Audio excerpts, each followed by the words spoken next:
Don't move! Don't! The gunshot cuts the sentence in half. For a split second, everything freezes. Then the radio erupts with overlapping voices, each one louder than the last, each one trying to make sense of what just happened. Shots fired, officer hit, suspect fleeing, northbound dark sedan. That's how it starts. Not with a chase, not with sirens, but with a moment that changes the entire situation in an instant. Because now this isn't just a pursuit. This is a man running after pulling the trigger. Within seconds, engines roar to life across the district. Patrol units that were scattered minutes ago now move with urgency, converging toward a single direction. Lights cut through traffic, sirens break the rhythm of the city, and every officer listening to that call understands the same thing. This is no longer routine. This is critical. The suspect vehicle is already moving fast, pushing through traffic with sharp, calculated movements. He doesn't hesitate at intersections. He doesn't slow for turns. Every decision he makes is immediate, committed, and focused on one goal: distance. He is not just trying to get away. He is trying to stay ahead. An officer spots the vehicle first as it cuts across a main road without slowing. Visual confirmed. The call comes through. That one confirmation changes everything. Units adjust instantly, falling into position behind him, creating a line of pursuit that begins to stretch across multiple blocks. Inside the lead patrol car, the officer tightens his grip on the wheel. His eyes stay locked on the suspect vehicle ahead, watching every movement, every shift in speed, every sudden turn. Because one mistake here doesn't just end the chase, it makes it worse. Dispatch continues feeding updates. The suspect is connected to a homicide investigation. The officer who was shot is being transported. Condition unknown. That information lands heavily, because now every officer in that pursuit understands what they're dealing with. This isn't just a fleeing suspect.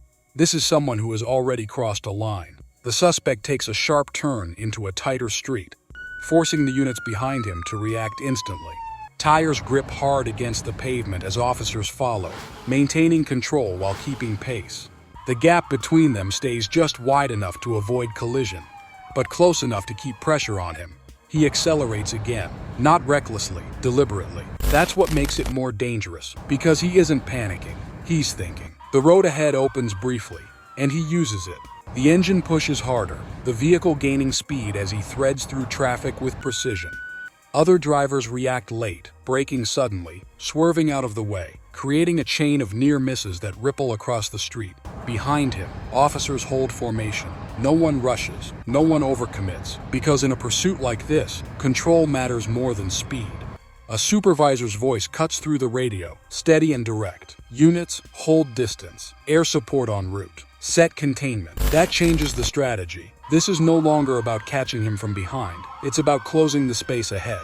The suspect makes another turn, this time cutting through a residential block. The streets narrow, visibility drops, and the margin for error shrinks. Parked cars line both sides, leaving just enough space for movement, but not enough for recovery if something goes wrong.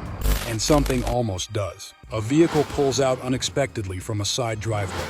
For a fraction of a second, it's directly in his path. The suspect swerves hard, missing it by inches, his car sliding slightly before regaining traction. The movement is sharp, controlled, but aggressive enough to show exactly how close this is getting. Inside the pursuing unit, the officer reacts instantly, adjusting speed, maintaining distance, keeping the chase alive without adding to the risk. Because now, every second feels tighter. Dispatch updates again. The officer who was shot is stable. That information spreads quickly through the units. It doesn't slow the chase, but it sharpens the focus. The suspect breaks back onto a wider road, pushing speed again, trying to create space before containment can close in.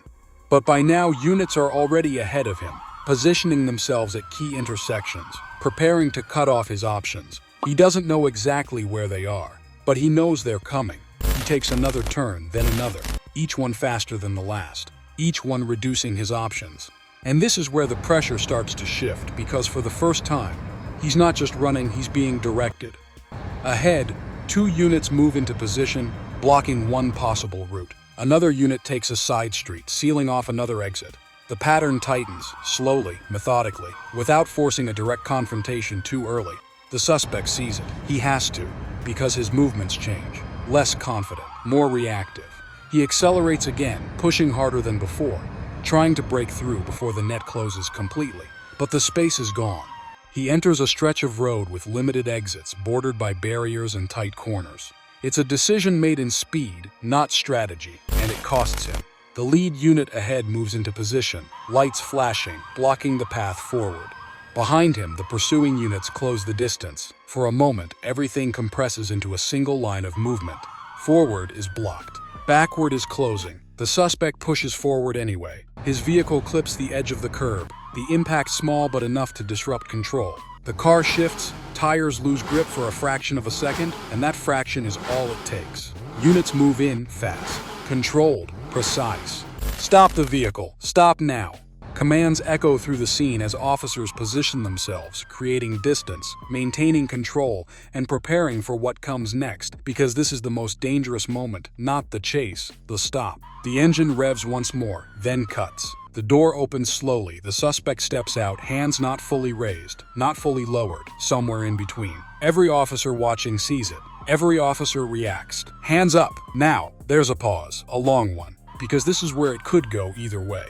Then, slowly, his hands go up, not out of surrender, but out of realization. Officers move in, controlled and deliberate, closing the distance without rushing.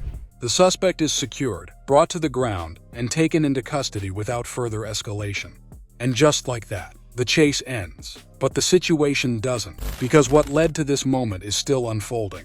Back at the original scene, investigators are already working, documenting every detail, reconstructing the sequence of events that triggered everything that followed. The shooting, the response, the pursuit, it all connects. The suspect is placed into a vehicle, secured and transported. Evidence will be processed, statements will be taken, every second of the chase will be reviewed. Because in cases like this, every second matters. For the officers involved, the moment doesn't end when the suspect is caught. It carries forward, into reports, into reviews, into the weight of what happened and what could have happened. Because this wasn't just a chase.